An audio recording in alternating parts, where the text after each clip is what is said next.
analytical, eye-opening, and strategic. Ask 100 Australians what it means to be rich, and you'll get 100 different answers. Is it a 200K salary? Is it owning a house in Sydney outright? Or is it having $5 million in the bank?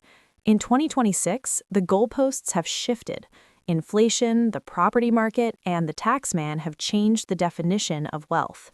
Today, we're breaking down the 3 distinct levels of being rich in Australia, from comfortable to wealthy to truly rich. By the end of this 30-minute deep dive, you'll know exactly where you stand, and more importantly, exactly what number you need to aim for to stop trading your time for money. Many Australians think a $200,000 salary makes you rich. On paper, you are in the top 3% of earners. But in 2026, if you live in a capital city, this is often the working rich trap. After the ATO takes their 30 to 40% cut and you pay a $1,000 a week mortgage or rent, there isn't as much left as you think. At this level, you have a nice car and nice holidays, but if you stop working, the lifestyle disappears in 90 days. You aren't rich yet. You are just a highly paid slave to your expenses. In Australia, real wealth starts with the roof over your head. To be considered wealthy by most social standards here, you need a net worth of roughly $2.2 million. But there's a catch. Most of that is usually tied up in the family home. If you own a $1.5 million home in Melbourne or Brisbane and have $500K in super, you are statistically rich. You have security. You don't fear the landlord. But you still need a job to buy groceries.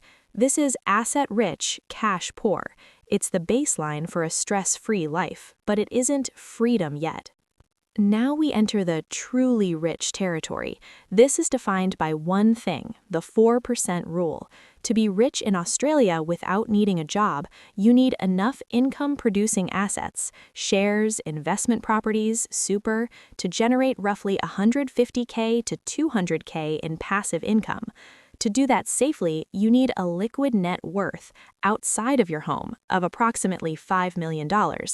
This is the level where you no longer work for money, money works for you. You can afford private schools, luxury travel, and the most expensive commodity of all, time. We have to talk about geography. Being rich in Adelaide is very different from being rich in Sydney. A $3 million net worth in Sydney might get you a 3-bedroom fixer-upper in the inner west. That same $3 million in Perth or regional Queensland buys you a mansion and a boat. If your goal is to be rich, your biggest strategic move might not be making more, but living elsewhere. We call this geographic arbitrage. There's a massive difference between looking rich and being wealthy.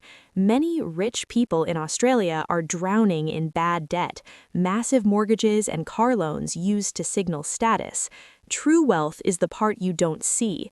It's the hidden shares, the maxed out super, and the peace of mind knowing you are done. In 2026, the ultimate flex isn't a European car, it's a zero-balance mortgage and a calendar with nothing on it. So how much do you need? To be comfortable, a paid-off home plus $1 million in super. To be rich, a paid-off home plus $3 million in income-producing assets. To be elite, $10 million plus net worth. Which one are you chasing? Don't forget to subscribe. I'll see you in the next one.